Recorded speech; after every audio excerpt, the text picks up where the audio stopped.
Okay, I think we're going to go ahead and get started now. Thanks, everyone, for coming. My name is Nicole Barrett. I'm the director of the International Justice and Human Rights Clinic and executive director of the Allard Prize for International Integrity here at the Peter A. Allard School of Law.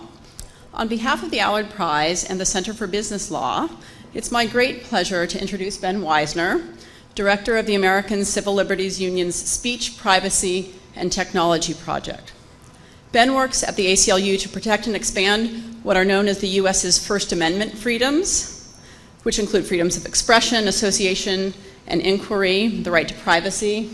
He also works on cases to increase individuals' control over their personal information and to ensure that new advances in science and technology enhance rather than compromise civil liberties.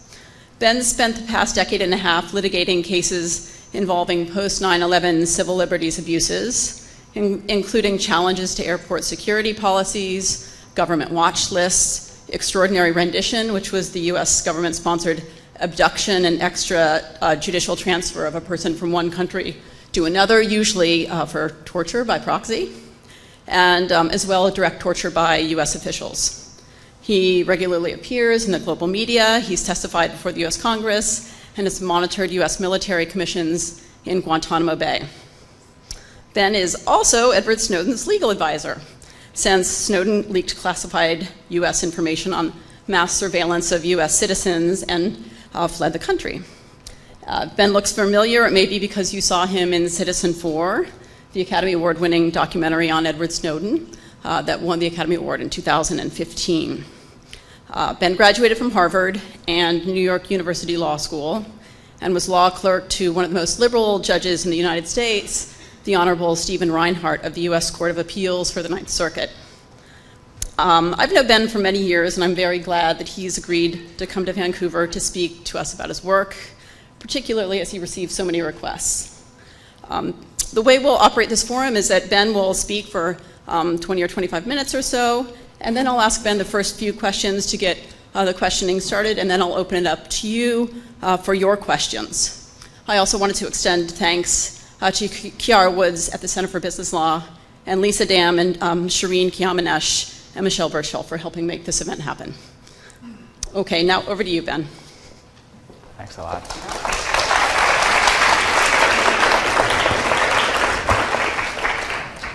Let me start by thanking Nicole for that very generous introduction and also for inviting me to be here today. And I should also mention the Allard Prize for International Integrity and the Center for Business Law here at Allard Hall, who are our hosts and sponsors. But my greatest thanks go to all of you for giving up an hour to have this conversation with me. As Nicole said, I won't speak for long, maybe 20 minutes or so. What I look forward to the most is hearing what you're interested in talking about. I already know what I have to say.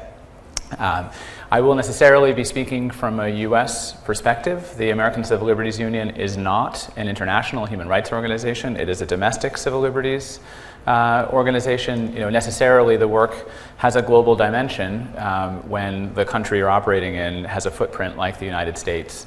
But these comments that I'm going to offer are very much from my perspective as someone who's been involved in the US side of this debate.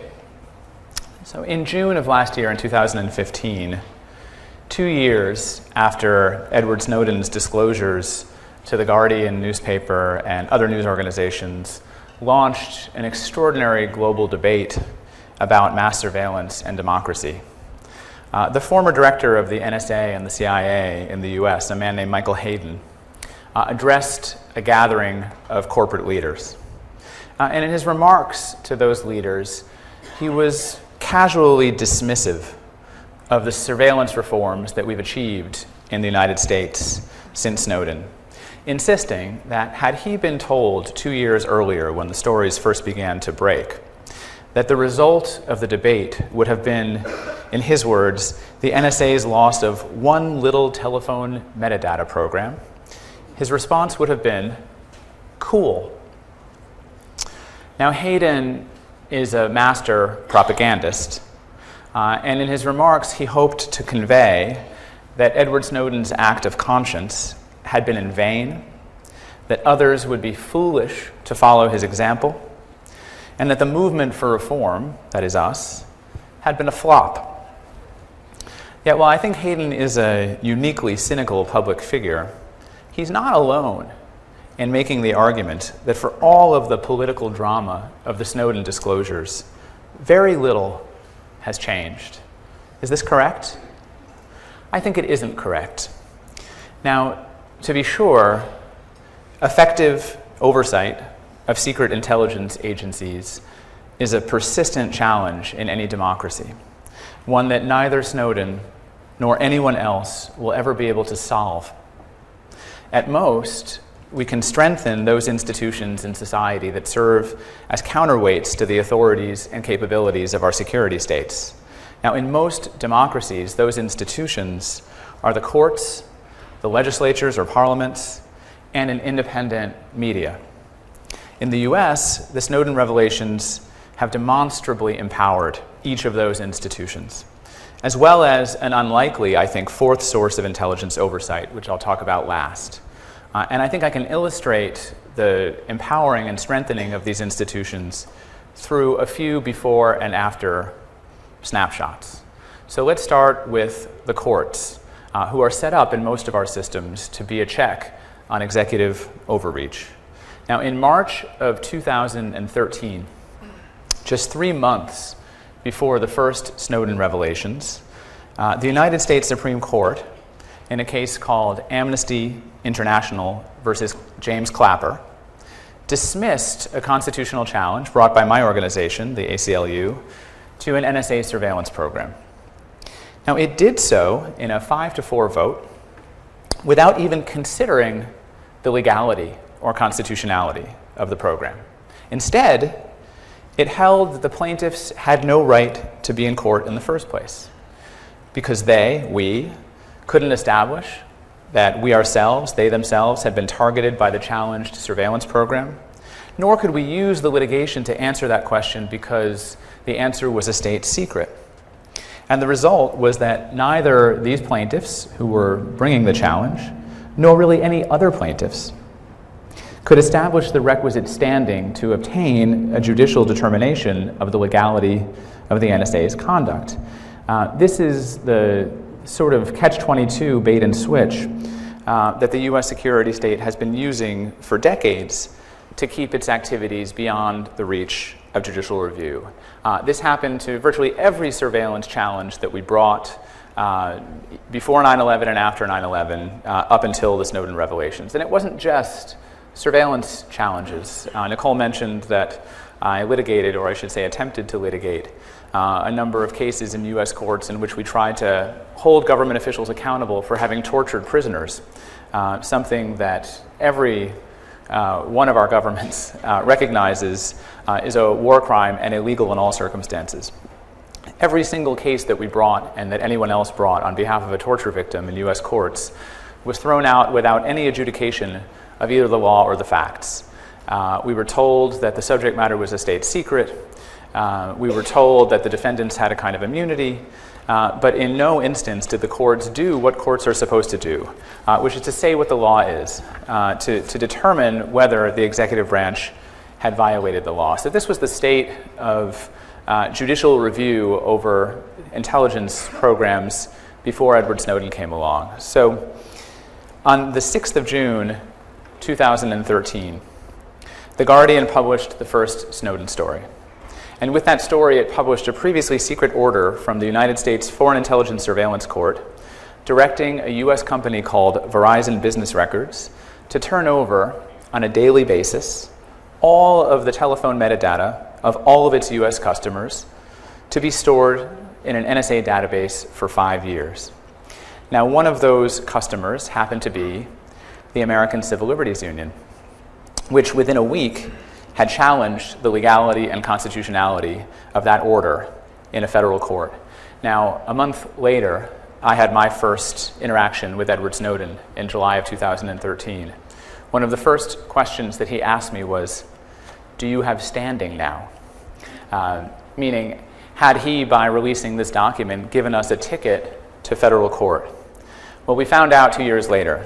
In May of 2015, The United States Court of Appeals for the Second Circuit, one of the most important courts in the United States, issued a unanimous and resounding 100-page rejection of the legal basis of the government's metadata surveillance program, a decision that will have and has already had repercussions far beyond the particular facts of this case. Other challenges based on Snowden revelations are pending in other federal courts in what I think can be fairly called a revitalized judiciary. So that is snapshot number one. Let's talk about the Congress, the United States Congress. Now, in the same month in which the U.S. Supreme Court was dismissing the lawsuit that I mentioned, Amnesty versus Clapper, for lack of standing, James Clapper, the defendant in that case himself, testified before the Senate Intelligence Committee in the U.S. Congress. Many of you will have seen footage from this testimony. A very effective U.S. Senator named Ron Wyden asked James Clapper, does the NSA collect any type of data at all on millions or hundreds of millions of Americans? Clapper's answer, no, sir.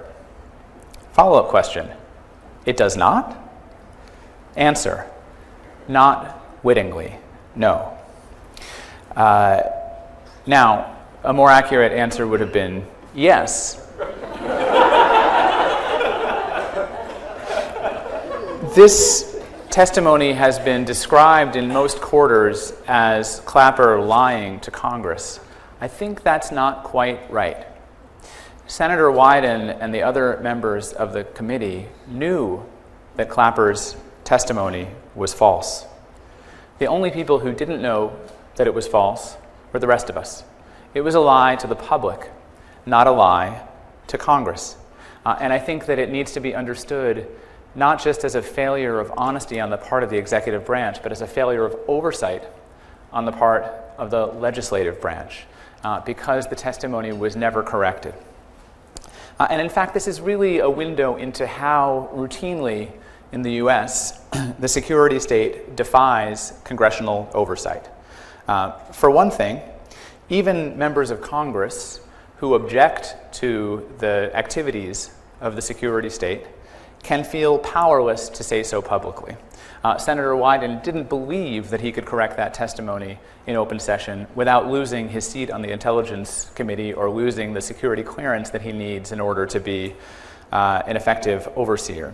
A couple of years earlier, the same Senator Wyden had been on the floor of the US Congress, and he gave an impassioned speech in which he said that if the American people knew how the government was interpreting the Patriot Act, they would be shocked, they'd be outraged. This turned out to be true. But Senator Wyden and his colleagues didn't tell us, Edward Snowden did.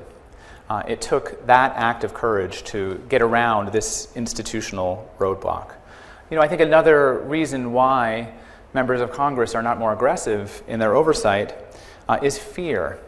And perhaps not the same kind of fear that members of Congress would have had in the 1960s or 70s when they knew that the FBI director had comprehensive files on each of them and could blackmail them if they got out of line. But a different kind of fear, more subtle. Fear that comes from members of the intelligence community communicating directly or indirectly.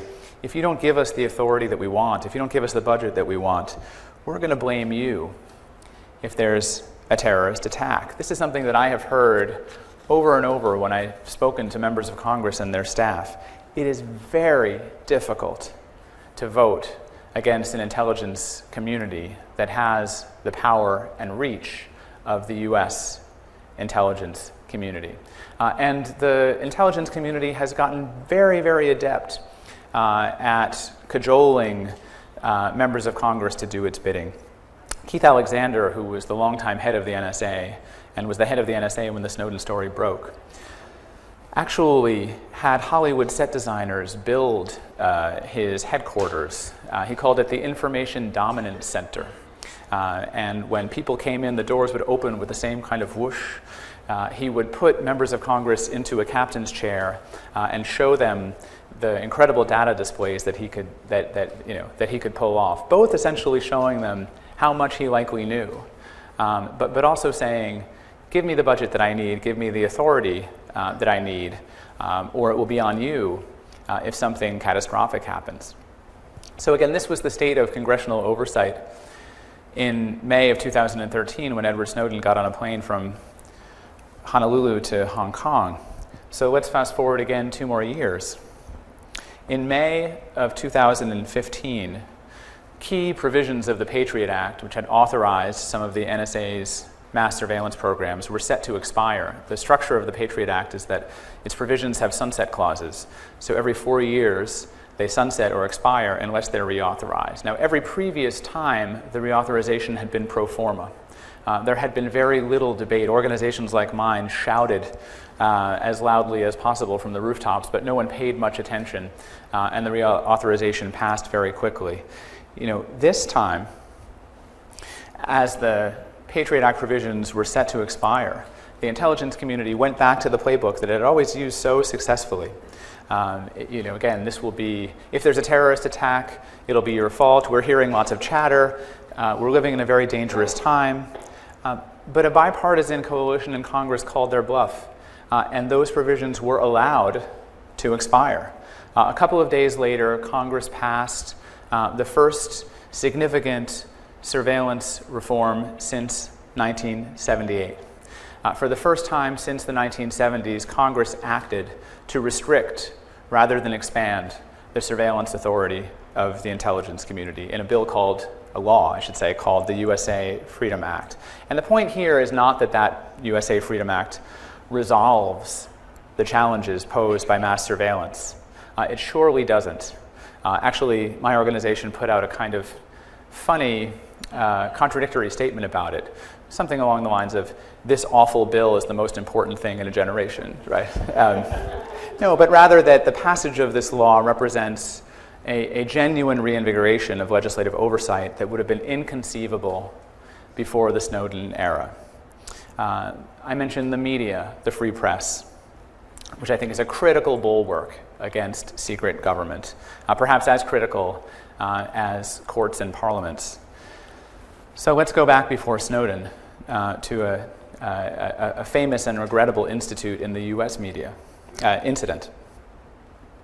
In 2004, near the end of George W. Bush's first term as president, 2 investigative reporters at the New York Times discovered that President Bush had authorized the NSA to conduct widespread domestic eavesdropping in direct violation of the Foreign Intelligence Surveillance Act, and I would add the Fourth Amendment to the Constitution. Now, those journalists didn't publish those findings until December of 2005, 14 months later, after President Bush had already been narrowly reelected. The Times was persuaded to suppress the story for more than a year after national security officials, up to and including the president himself, warned the newspaper in meetings in the Oval Office that publication would compromise a critical program and place American lives at risk. Now, the Times reversed that decision only when it risked being scooped by its own reporter, James Risen, who was about to publish an account of this incident in his book, over which the Times had no control. Now, of course, to date, no one has ever credibly argued that the exposure of the NSA's activities caused a shred of harm to U.S. security. Now, it was this episode for which the Times was roundly and appropriately criticized that helped persuade Edward Snowden that he should not entrust documents to any single news organization. That decision, in turn, forced news organizations like the Washington Post and the Guardian, who had some of these documents, to have to pay attention to not only the government's predictable warnings, its crying wolf about harm, but also the possibility that their rivals would publish stories that they sat on. And as other news organizations around the world have been brought into the Snowden reporting, there's been really a profound change in the whole landscape of national security reporting. And it's worth taking a step back to consider how national security reporting generally operates. Ordinarily, at least in the US, and I suspect here as well, a single anonymous quote from a high-ranking government security official can create and drive a narrative. And we've seen this even after Snowden, that national security officials are extremely accustomed to being able to get their way with the media by controlling access to newsworthy information. Since Snowden, this playbook has been much less effective, I think, for a few reasons. First of all, government officials don't necessarily know anymore what disclosures are coming next. So their old practice of admitting just as little as possible and denying everything else doesn't work so well if journalists might be sandbagging them and might 2 or 4 or 5 days later publish a story that reveals yet another government lie. And so I think one of the very frustrating aspects of this for governments is that they still don't have a clear sense of what was compromised, what was given to journalists, which is remarkable. That the NSA and the GCHQ and other organizations would have such bad internal auditing that they literally don't know what's missing. More importantly, I think more journalists are willing to call the bluff of security officials, at least in part because the documents themselves, the Snowden documents, have revealed so many lies about these kinds of claims. Compare this to that incident in 2004 where the Times suppressed this very, very important story. And this new state of affairs has caused a lot of frustration on the part of governments. Some of you will remember this darkly comic episode. In July of 2013, agents of the GCHQ, the British government's equivalent of the NSA, went into the Guardian headquarters in London and presided over the physical destruction of hard drives and memory chips that included some of the Snowden archive. Now, this was widely mocked. It was an utterly futile gesture. The Guardian had already informed the GCHQ that the files had been transferred to the Guardian offices in New York and to the New York Times. So essentially what was being destroyed was a copy, not the real thing. But maybe we should understand this as a kind of temper tantrum on the part of the GCHQ. They really felt like they needed to break something. And even if it wasn't actually going to give them any more control, it at least made them feel like they had some control because they could come in and show this is what happens when you disobey us. A little coda to that story. In May of last year, Alan Rusbridger, who is the longtime editor of the Guardian magazine, traveled to Moscow and met Edward Snowden and brought with him a little piece of that destroyed hard drive for him to hang on his wall as a memento where it is. I mentioned before that there was a fourth interesting source of oversight that has also been emboldened and empowered by the Snowden disclosures. And this is the one that is right now commanding global headlines. In recent weeks, we've seen this extraordinary high-profile legal battle between the top law enforcement agency in the United States, that is the FBI, and the world's most profitable corporation, and that is Apple, over access to an encrypted phone. Now, this isn't the first time since the Snowden revelations that the FBI has taken aim at powerful Silicon Valley corporations. In October of 2014, FBI Director James Comey delivered a speech at a prominent Washington think tank in which he complained that the government was, in his words, going dark because of more widespread deployment of encryption. And Comey singled out Apple and Google in that speech for moving to encryption by default on new operating systems, meaning that in Comey's words, the companies themselves won't be able to unlock phones, laptops, and tablets to reveal photos, documents, email, and recordings stored within. And it went without saying to Comey that this was a problem that needed to be solved. The British Prime Minister, David Cameron, was even more crude in making this argument.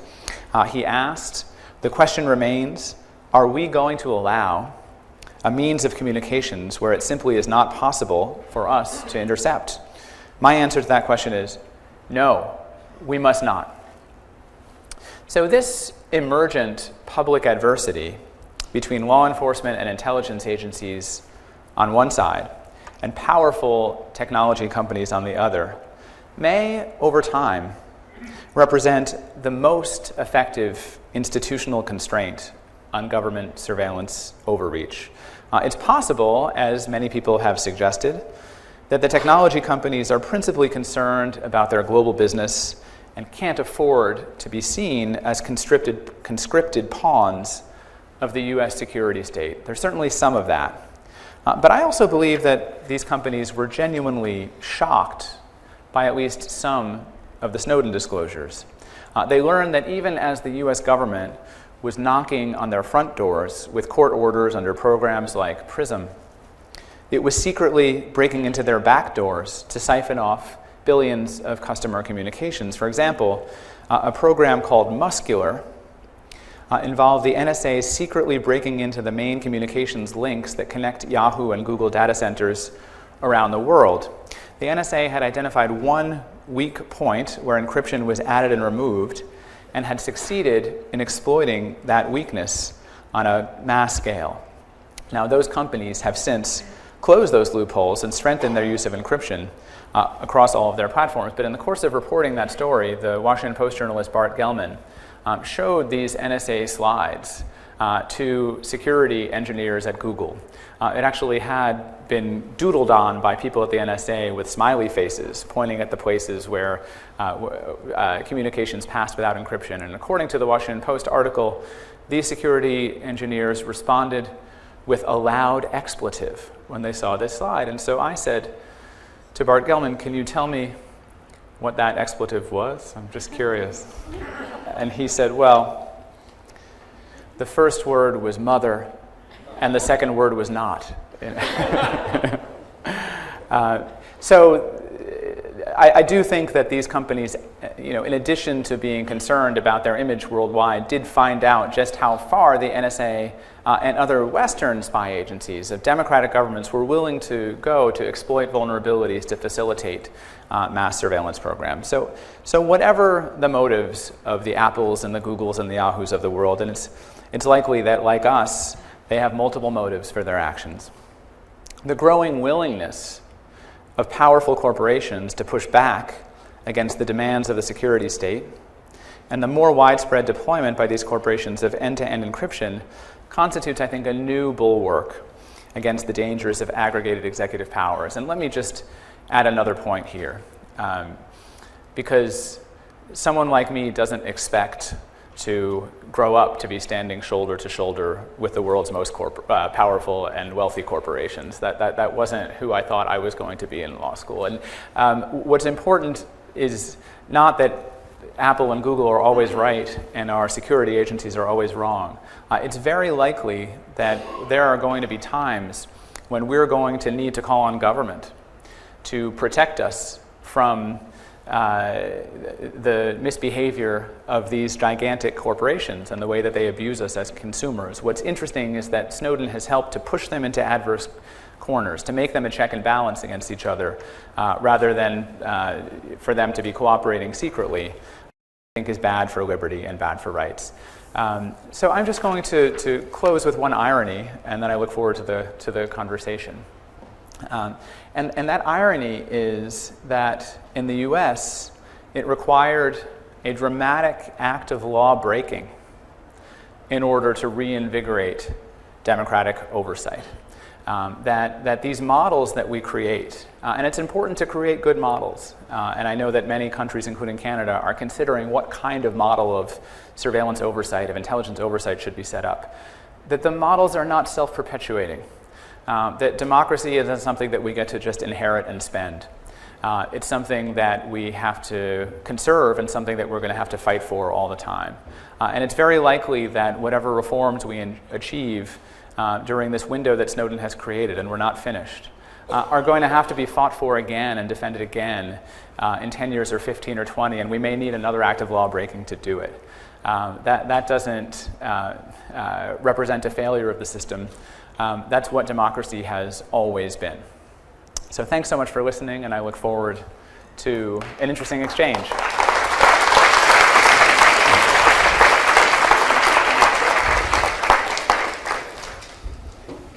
Okay. Thanks so much, Ben. That was fascinating. Down here, I feel like I'm about to be on the wrong end of a mudslide. It is quite a dramatic slope. Yeah. I wanted to ask a bit more about the multiple motives of corporations. You think that now companies may be the most effective check on the security state, but should we be any less afraid of corporations, particularly technology companies, who are collecting huge amounts of data and storing them of their customers? It seems that the civil rights and the human rights community has really sided with the technology companies. Do you see any danger in that? Yes. I see danger and I feel ambivalent. And I think that if you had somebody here who worked primarily on consumer issues, they would say, boy, are you making a deal with the devil. And there are some people who argue that the technology companies are a more profound long-term threat to democracy. The argument is a little bit more attenuated, but that is that big data and internet companies, that they've been redistributive, that they haven't yet figured out how to create millions of middle-class jobs, and that we haven't ever really had an example of a healthy democracy without a middle class. And so the economic inequalities that these companies are going to drive are ultimately going to be a long-term threat. I'm comfortable in the short term, and again, I'm not working for a consumer rights organization, so you actually should bring someone in to give that perspective. There are certain things that governments can do that corporations can't. They can fire a hellfire missile at you and kill you. They can take away your liberty and put you in a solitary confinement cell. Right. So more immediately, governments have a different level of coercive power over citizens than these corporations do. And so I think they're an appropriate focus here. I also think that there's a different kind of mission creep that takes place when governments develop these capabilities. Snowden used the term turnkey tyranny, which sounds loopy. The idea is, when he said it in 2013, the idea being, we're building these capabilities that no dictatorship ever had, and what's protecting us from those bad outcomes are a set of rules that may or may not be very robust. And people in 2013 said, oh yeah, he's paranoid, and now Donald Trump is about to win the Republican nomination, right? So it gives you a sense that maybe what we take for granted is less robust than we thought it was, and so sort of breaking up aggregated government power is a very, very important thing to do in the short term. But as I said, I do think some of the trend lines are similar. If everyone knows what it's like to have a credit score from financial institutions, and how hard it is to get that fixed if it's wrong, and how decisions about you can be made by secret numbers and systems that you haven't seen, and those kinds of trends are taking place both at the corporate level and at the government level, where as consumers and as citizens, we're going to have these scores that have real world impact on us, but that are not transparent and where there isn't due process. So I'm glad that there are other people who are sort of hard at work on trying to rein in the power of Goliath technology companies as well. I'm comfortable making alliances with people who I may not see eye to eye with on everything to take on other powerful adversaries. It's something that we are comfortable with doing all the time.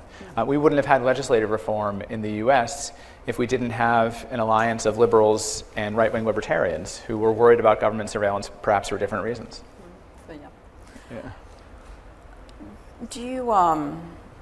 Do you think that encryption, which it seems to be the big focus of the debate in the FBI versus Apple case, do you think that's somehow a requisite for freedom of expression? It seems that that's the way the civil liberties groups are describing it, that you can't have freedom of expression these days without encryption, and therefore encryption's basically necessary for democracy. Well, I think it's an interesting question, and I think that there are people who focus more on the legal reforms that are necessary, the democratic reforms, how we revitalize constitutional principles, and there's others who focus more on the technological tools which have the benefit of being able to work transnationally. So if we have secure communications tools, they can protect people even in regimes that don't have any robust legal protections. I think it's always going to be the case that we need both. That we need some combination of secure technology and a legal environment that can't crush it.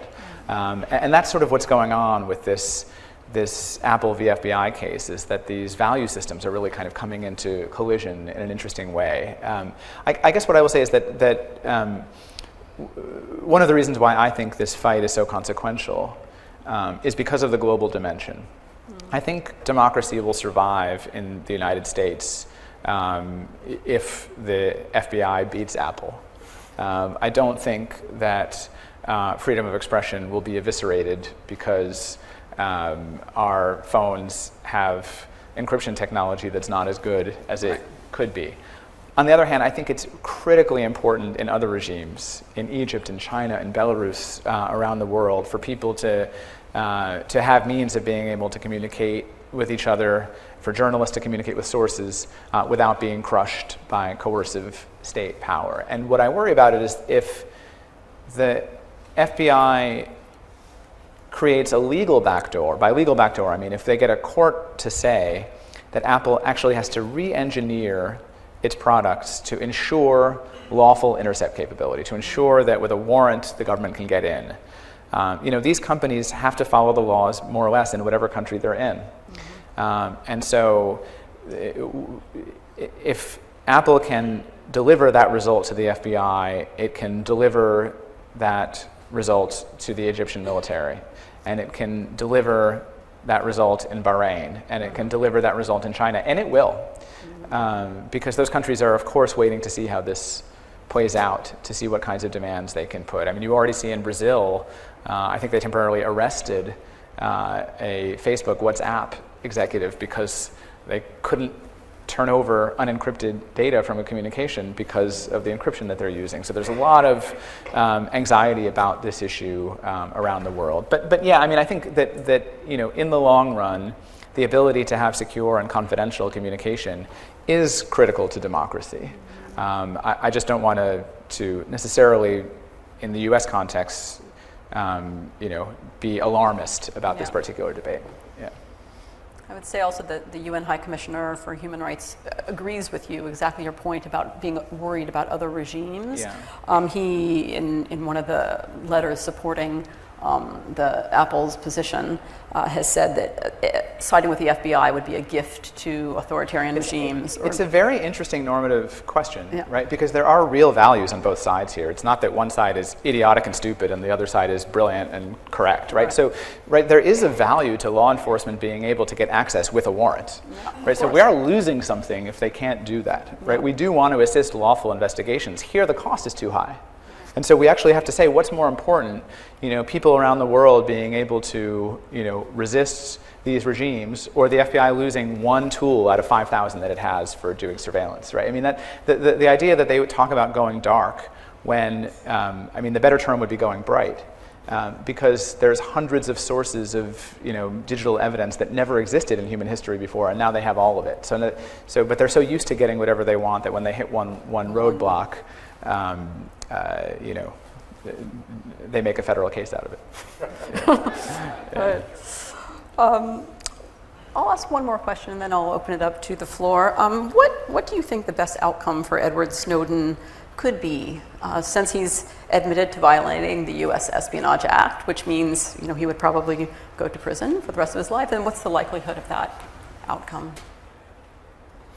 Yeah, at the moment, as you know, he has two places where he can be. One is where he is, and the other is in a solitary confinement prison cell under special administrative measures, where even I have to sign a non-disclosure agreement in order to be able to have a conversation with him. So that choice is pretty easy for the short term. I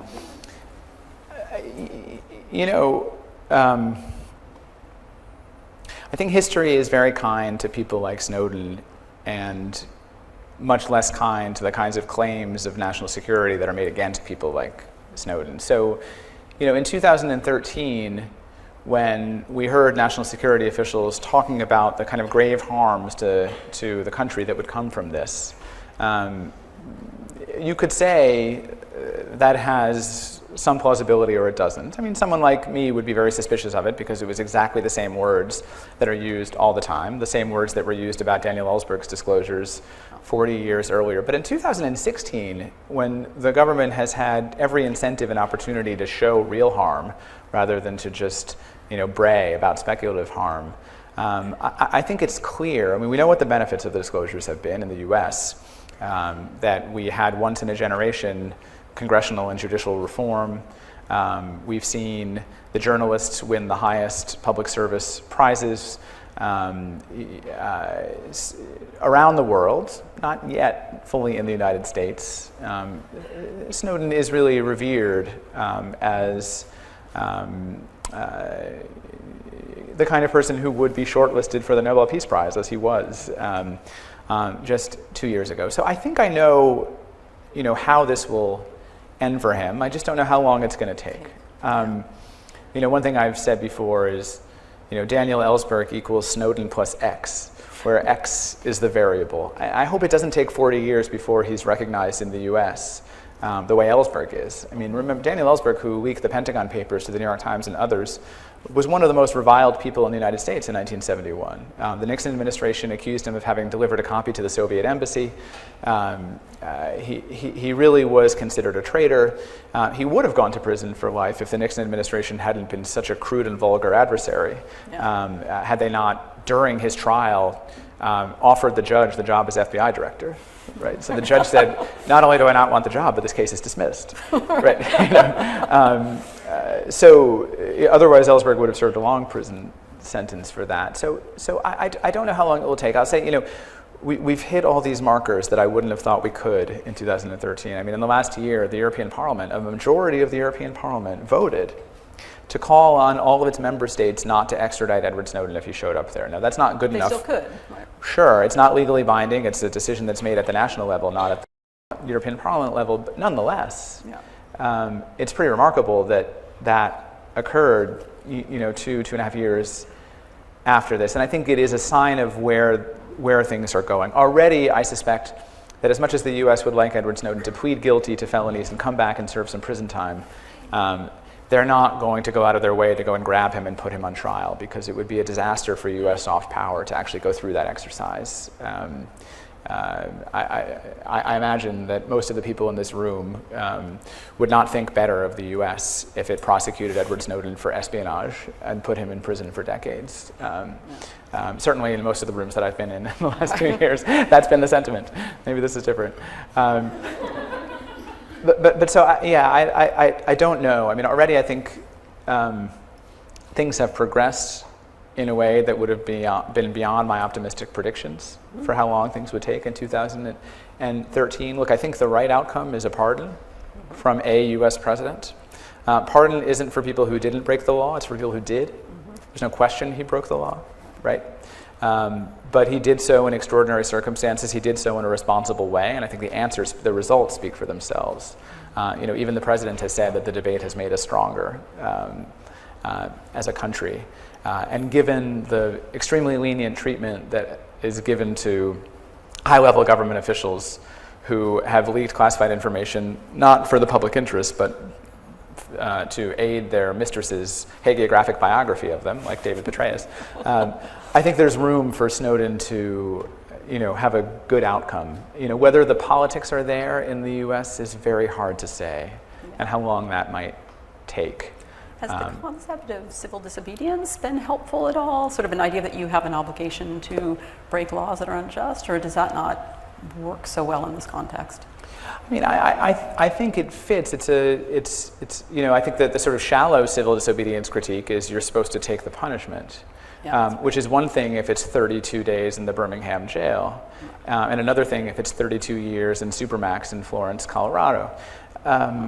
And it's also not the case that civil disobedience has always involved accepting the punishment. In 1971, a group of anti-war protesters in Philadelphia broke into an FBI field office and stole all the files and gave them to the Washington Post. And that act actually broke open the J. Edgar Hoover era domestic surveillance scandals. It led to the Church Commission in Congress and led to the Foreign Intelligence Surveillance Act. By the way, those people were never caught. They did not turn themselves in because it was civil disobedience. And 40 years later, they came forward and said, yeah, we did it. And no one went to arrest them. Right. And there's plenty of other examples. I mean, to my friends on the right, I like to say, we still don't know who dumped the tea in Boston Harbor, right? They did not turn themselves in. Does that mean it wasn't civil disobedience because they didn't face the music? Right. But then again, I don't like to argue over terminology, right. Civil disobedience, or even whistleblower. And to me, those are not terms of art in a way that I really want to defend or fight. I just ask the question, really, was Snowden justified? And if you think that he was justified, what should be the resolution? If you think that what he did was important, if you think that the public and our free societies are better off with this information, what's the right way to treat him? What would be the right outcome? And some people might say, it has to be some balance of recognition and coercion because we don't want everyone in his position to make this decision and think that they can do it without any consequences. And I respect that position. I don't think that's a crazy position. I mean, I argue that the whole reason why our constitutions have a pardon power is for very extraordinary cases like this one. Okay. Shall we take questions? Yeah, I think we'll take questions from the floor. Okay, yeah, Shuyan.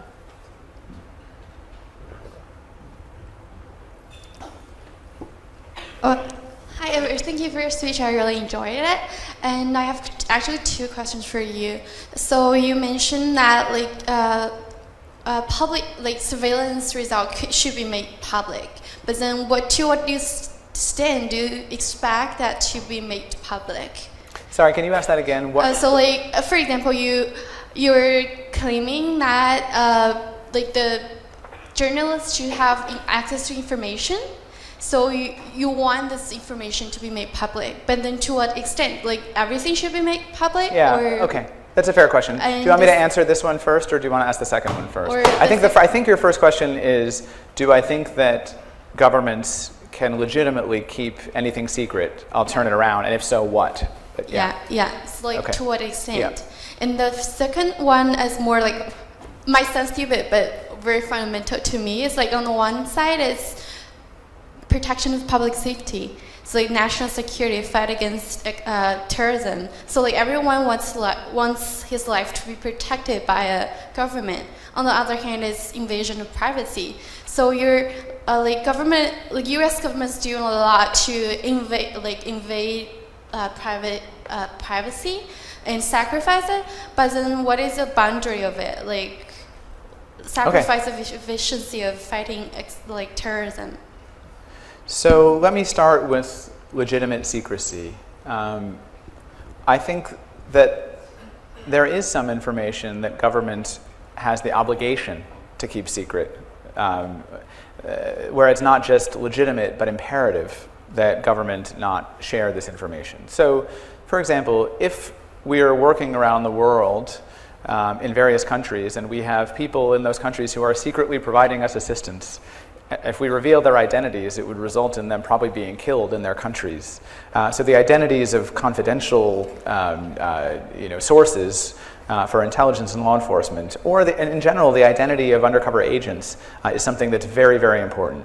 I think the paradigmatic example that people give is movement of troops and armies. The invasion of Normandy in 1944 would have been less successful if the Germans knew Eisenhower's plans. That one may be a little bit dated in the era of global communication, satellites, smartphones. I don't think it would be possible for an army of that size to move across the globe without being detected. But nonetheless, I think it's legitimate for governments to try to keep secret, military operations in general, where the revelation of the information is likely to cause concrete harm to individuals. And yet, it's not so simple. Because sometimes the revelation of information about government activity may cause harm, and yet it's still very, very necessary for the public to know it. And sometimes where the government has the highest interest in secrecy, think about war, the public also has the highest need to know information. We shouldn't be led into long wars without full information that would allow us to either consent or object. But let me give you a very hard example. In 2004, U.S. news organizations obtained photographs of U.S. soldiers and military police torturing and sexually humiliating prisoners in Iraq. It's hard to imagine a more important story to be published. It's hard to imagine, keeping the American people from knowing what its own soldiers were doing in its name so they could object and end that. At the same time, it's hard to argue that the publication didn't lead to harm. And I bet that there are U.S. soldiers who were killed because of the publication of that. I bet that it radicalized people who were not radical. I bet that around the world people saw those images and were drawn to the cause of resisting the United States. This is not easy stuff. One thing that I insist on is that it cannot be the decision of the government alone of what the public is going to get to know. We can't let the president and the people the president appoints decide what information we get in order to judge the president's conduct. And again, I'm speaking from the US perspective, if we only knew in the last decade or so or more what our government wanted us to know, we wouldn't have known about Abu Ghraib. We wouldn't have known that the case for war in Iraq was based on exaggerations at best. We wouldn't have known that the CIA operated secret prisons and tortured people. We wouldn't have known that the NSA conducted warrantless eavesdropping on American citizens or any of the Snowden revelations. It's hard to argue that the country would be more secure or more democratic if journalists and the people who gave that information had behaved better and had just followed the rules. So you could talk about categories of legitimate secrecy, but to me, the more important point is that we cannot allow government officials to be the only ones who control the information that we're going to have to judge their conduct. We need to have investigative journalists who have the right to pry secrets out of government and to publish them without consequences. As far as the second part of your question, which is in general about balance, candidly, I don't think there's any reliable evidence that the kind of mass surveillance programs that Snowden has objected to and revealed were making us safer from terrorism. That there's not any evidence that I've seen that collecting massive databases of communications, huge repositories, surveillance time machines, helps us predict something as rare and unique as terrorism. I think that in almost every case, and it will certainly be the case with today's attacks in Brussels, the attackers will already be known to governments. Their identities will already be sitting in surveillance databases, and it's still not enough for us to predict the future. My concern is that having those huge databases, while not helping us predict future violence, will be very effective forensically for reconstructing who did what when. And as a result, these capabilities, which are sold to us as counterterrorism measures, will migrate and become the province of ordinary law enforcement and will be used to solve ordinary crimes, which is something that I think the police will be very happy about. But that is, I think, very counter to the kind of constitutional government that the framers of our Constitution had in mind. I think they were more worried about a government with that much knowledge and power over individuals than they were about bad guys getting away sometimes. So. It's up here, yeah. Julie. Hi. Thank Hi. you. Ooh, it's very loud. You just mentioned we haven't found out about what the CIA did, all the information that we got, but isn't maybe a way of just to tame the people, say, hey, you got this, so we're just going to give you a little bit of this, a little bit of that, and everybody then becomes less suspicious, and then we don't think too much ahead or try to dig deeper because we got a little bit, and then it says, well, now we know about this, but will we know about what happened to Kennedy? I don't know. You mentioned the Brussels attacks. We had the information. How come we could not prevent it? I don't know. I'm just trying to understand if as the previous person was saying, the amount of information we know or we get, does it make any difference after all? I think I heard two different questions in there. One was, is it possible that through these leaks and this journalism, the public is being seduced into thinking that there's enough democratic transparency that these really are still democracies, when in fact much worse things are still being concealed? I don't really have no way to answer that question. I've seen conspiracy theories that that Snowden is a CIA mole who is strategically leaking information to discredit the CIA's rivals, the NSA. Not anything I could ever disprove. I find it very unlikely.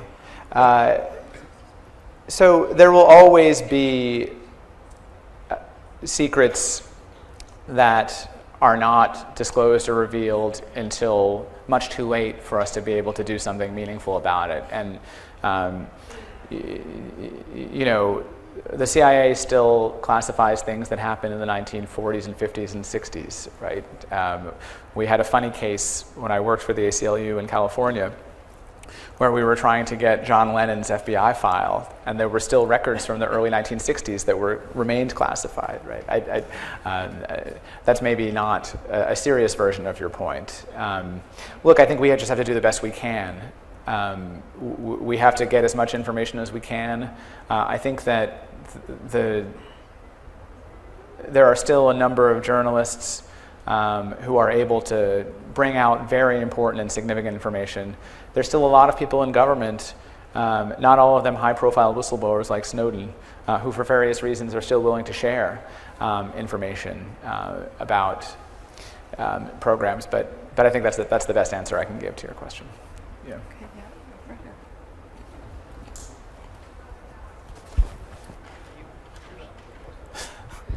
here. Hi. No, you ask. No, you ask. That would not happen in New York. Yeah.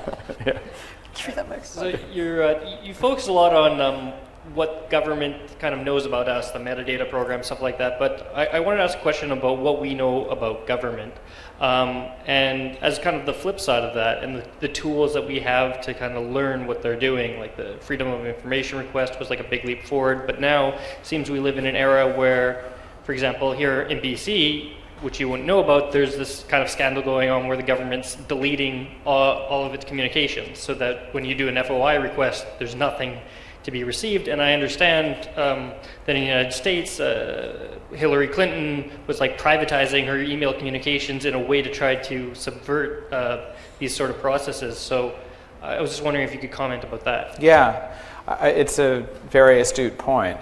Yeah, I mean, that's precisely the reason why Hillary Clinton and many others who held her position and similar positions in government migrated their emails off of government accounts where there are statutes that require preservation in archives and they're responsive to Freedom of Information requests, and onto these bespoke home servers where they could avoid that kind of transparency. A cynical and dangerous practice, I think. But I have to say, part of me, as someone who has litigated under our open records laws, sometimes I'm surprised by how worried these government officials are about these records, because we're not getting them through FOIA anyway. I mean, the national security exemptions are so broad and so powerful that it's so difficult for us to get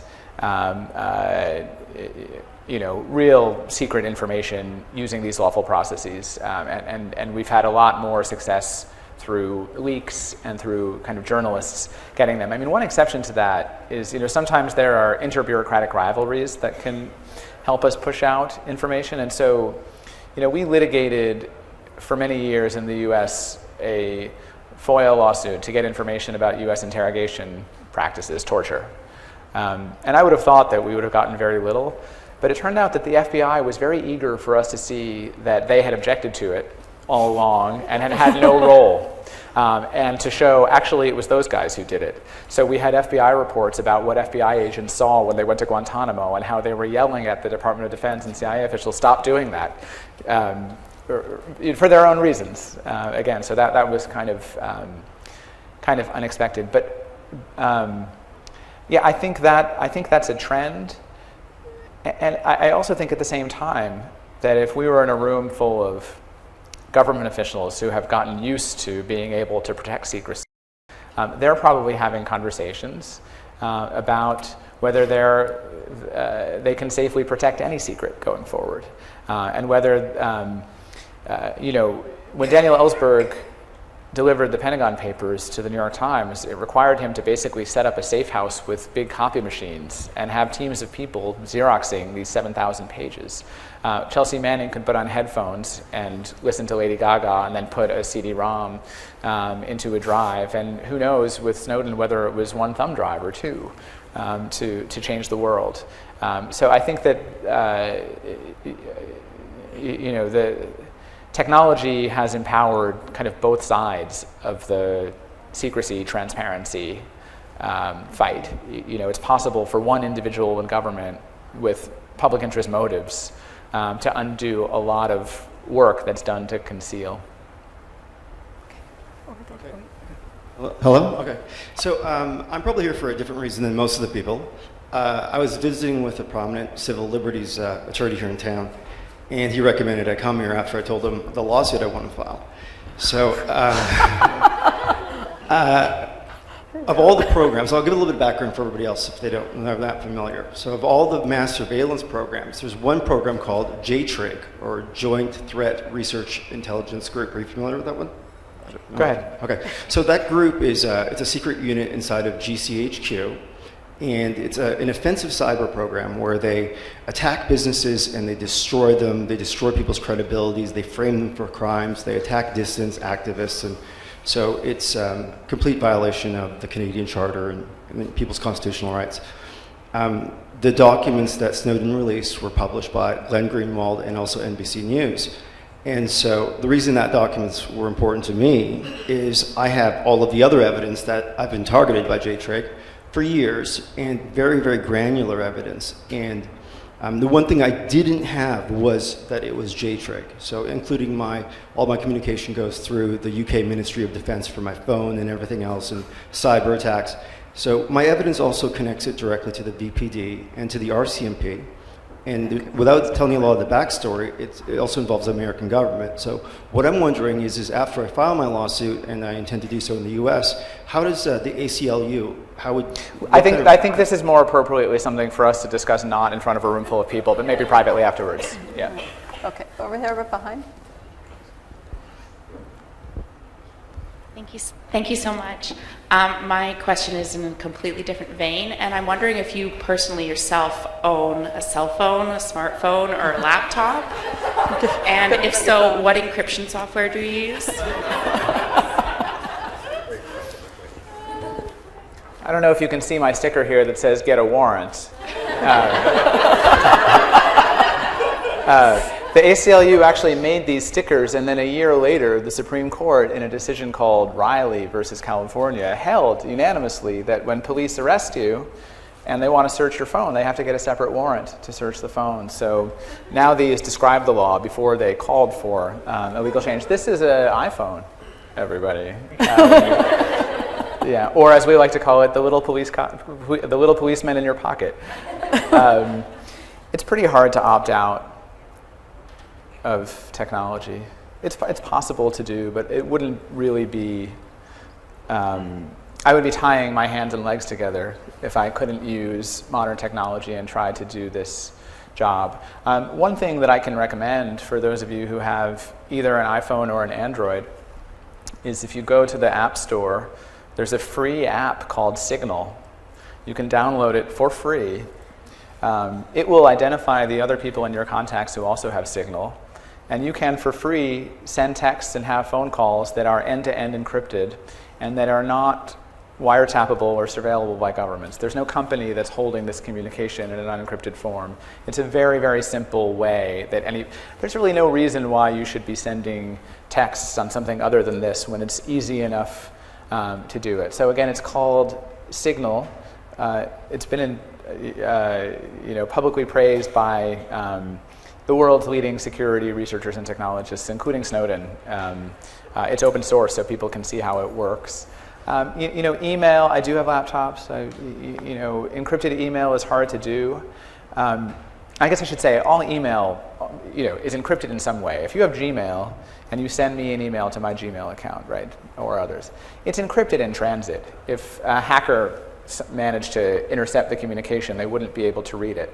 The problem is that Google keeps an unencrypted version of it because they're an advertising company and their business model is to scan it and then serve you ads based on the content of it, which means that if a government goes to Google, they can get an unencrypted copy of our communication. So PGP is something that you can put on top of your email to have additional security.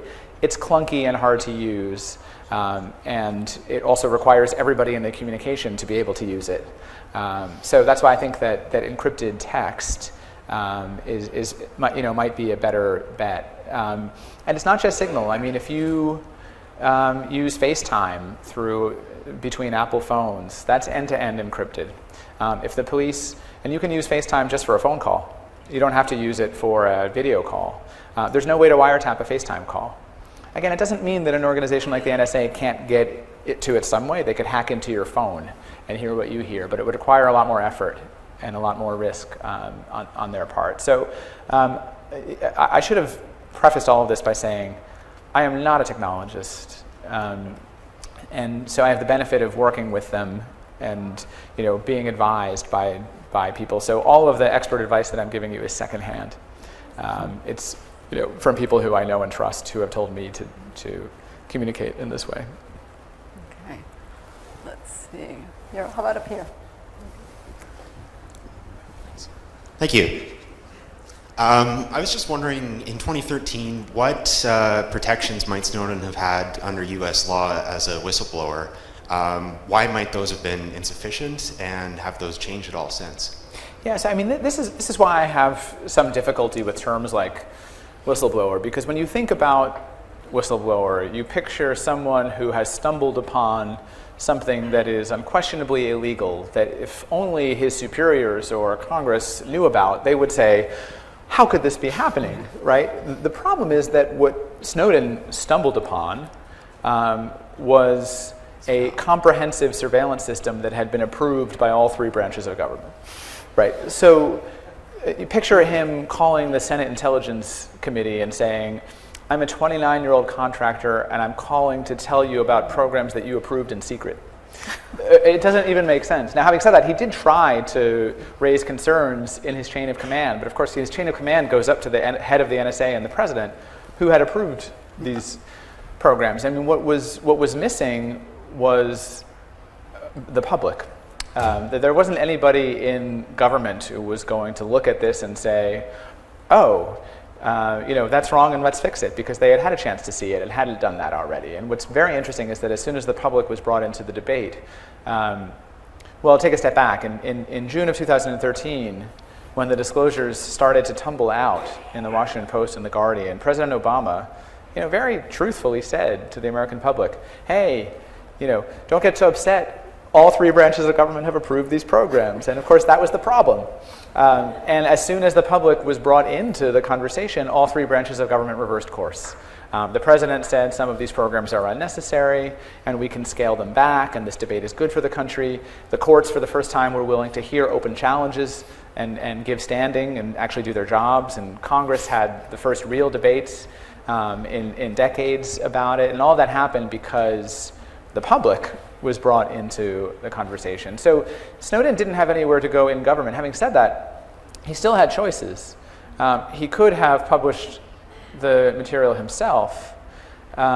His decision not to do that was based on a number of factors. I mean, for one, he wanted to devise a system that corrected for his own biases. He had spent his whole adult life in the intelligence community. He didn't have broad perspective on the U.S. Public, and the institution that he believed was in the most legitimate place to make those distinctions between public interest and harm was the media. And so the number of documents that Snowden published was and remains zero. Everything that's been published has been published after reporters and their editors in consultation with governments have made the decision that publication was in the public interest and outweighed risk of harm. So that's it. I mean, I've heard people say, Snowden didn't have whistleblower protections because he was a contractor rather than an NSA employee, and that's true. But even had he been an NSA employee with the limited whistleblower protections that they have under US law, none of that really addresses the situation where what you are complaining about is fundamentally accepted by the system, and there is nowhere to turn but to the public. Okay, I think we have time for one last question. Okay, right here in the front. If you want to take two, maybe Okay, I can answer them we'll together. we'll take both. We have two hands up. You've described how the intelligence agencies have become very adept in kind of cajoling and crying wolf in order to get their requests passed. Do you think an actual legal reform or kind of just theoretical change of direction is required in order for the standard for these to be actually changed, that it shouldn't be on a potential aspect, but actually proof of actual danger? One more, and I'll answer them together. Back, up the back? behind. There. Yeah. My question is not related to that at all, but I'm just That's sort of, okay. yeah. I'm curious, as someone who knows Edward Snowden, how do you feel he's dealt with becoming such a prominent public figure? Because I just think that's such a trip to enter into that kind of world. I'm curious, Yeah. So the first question is, is there a way to tweak or change the legal standard to make it more difficult for government to get its way on the basis of speculative claims of harm? Is there a way that we could, based on past experiences, say this isn't working and the government should have to make a more concrete showing before getting its way? Here, I think I may be a bit of a cynic, and I don't think that the legal standard is going to have a lot of bearing on the state practice. And I think that is the case when you're dealing with security systems, is that whatever the standard is, they're going to say it's met. And then the question is going to be who decides if it's met or not. And in most systems, it's going to be a judge. And in most of those systems, there's going to be a doctrine that judges should defer to the expertise of national security experts rather than override those decisions themselves. And so what we really need, I think, rather than sort of changing the substantive legal standard, is to remind judges that their job is not to defer to expertise. They have expertise. Their expertise is proportionality. Their expertise is to be able to weigh competing claims. The claims from the security side will always be maximal. It will always be the wall should be here. And people in the human rights community will be saying there should be no wall. And a judge doesn't have to decide one or the other.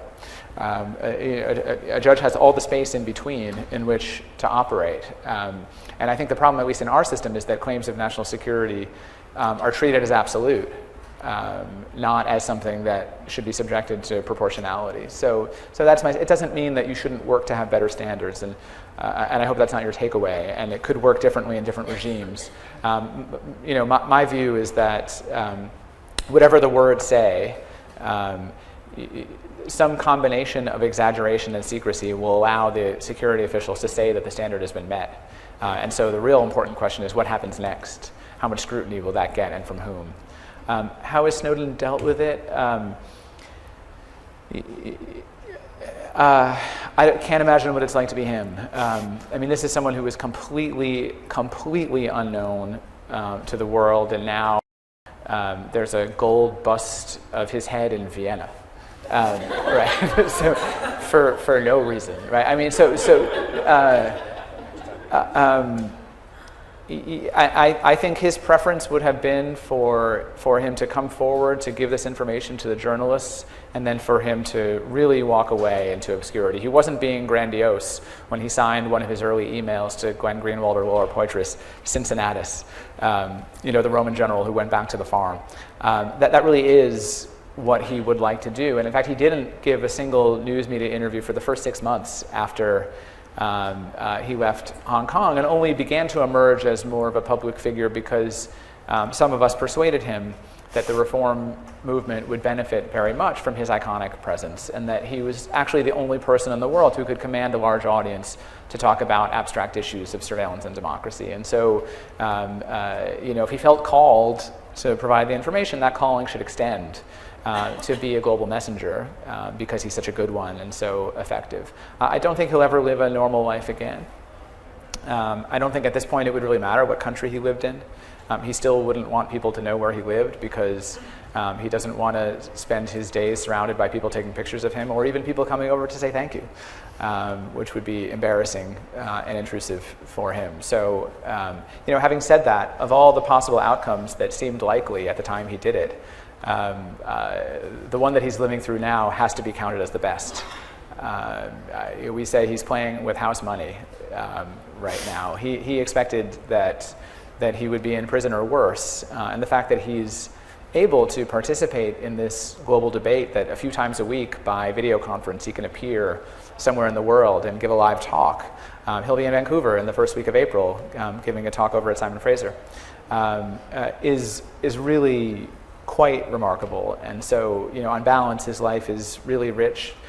He doesn't ask for or deserve pity.